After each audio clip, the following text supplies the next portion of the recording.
Good morning. Happy Tuesday to you, and welcome back to 4 More Minutes. I am Sam Bailey, the Soul Stirrer, stirring up your hearts and your minds for God. I want to thank you for joining me today, and if you have not yet done so, please subscribe to the Soul Stirrer on YouTube, as this is the easiest, most effective way to share these messages. And you can be a part of putting some inspiration, motivation, and encouragement out into the world. I want to ask today that we would continue to pray for one another. We all need prayer. Pray for the world in which we live in. Pray for so many all across the globe that suffer atrocities that we don't even know about and we don't even understand. And maybe even for some of you who may be going through some personal battles in your life that you are needing strength, I want to let you know that we're praying for you here today. Today, I want to talk about spiritual warfare. And spiritual warfare is, we look at physical war that's going on, and war has always existed. I mean, it's been a battle of good and evil from the beginning, right? So we're always at war, whether we see it or not. The word tells us that we don't wrestle against flesh and blood, right? But against principalities and power and spiritual wickedness in high places. The word tells us that our adversary, the devil, is as a roaring lion seeking those who he may devour. So Satan is real, but God is realer. I don't know if that's grammatically correct, but it just feels good to know that we are at war. And sometimes we want to do good, but evil is always present with us. We are always at war between optimism and pessimism. We're at war between despair and hope. We're at war between love and hate. We're at war between peace and chaos, and between unity and division, between lust and love. It's always a battle that we got to fight. And I want to tell you today that you're fighting a battle, but realize that you cannot fight these battles by yourself.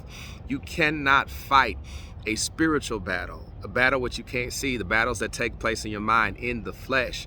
And sometimes we try to fight spiritual battles with carnality. We try to fight spiritual battles in the flesh. And so it's important to realize that in the spirit you have power. In the spirit, God works, God operates to handle those demons that we wrestle with in our own minds. And sometimes the war is really person against person. Sometimes if we can win the battles in our minds, we can win it in our material lives. And sometimes you can be tired. You can be fatigued from fighting all the time. You can be fatigued from trying to figure it out and work it out all the time.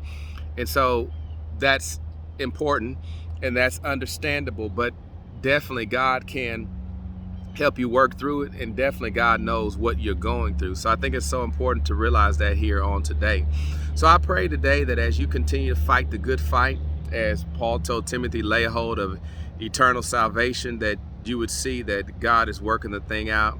God will give you the strength to fight the battle, and you got to fight with the right weapons. As Paul said, the weapons of our warfare are not carnal. And we try to do it so often. So I'm going to ask you today, what are you fighting your battle with? How are you handling it? Have you recognized what type of battle it is? Do you realize that the battle is not against another person? Do you realize the battle is not against another race or against another country, but the battle is always against good and against evil? So once you figure that out, then you can figure out a plan forward. So we thank God today for his blessings. Continue to pin up on him, continue to trust on him, share this message with someone else, and continue to be a light. The world needs to see light, especially in the darkness that exists among us. We live in a dark world, but remember, he that is in you is greater than he that is in the world. So you can overcome. You got to overcome through faith. You got to overcome through his holy and divine word. Well, that's all I have to say for today. God bless you. Have a wonderful day. Share this message, and we'll see you tomorrow right here on 4 More Minutes. Thank you.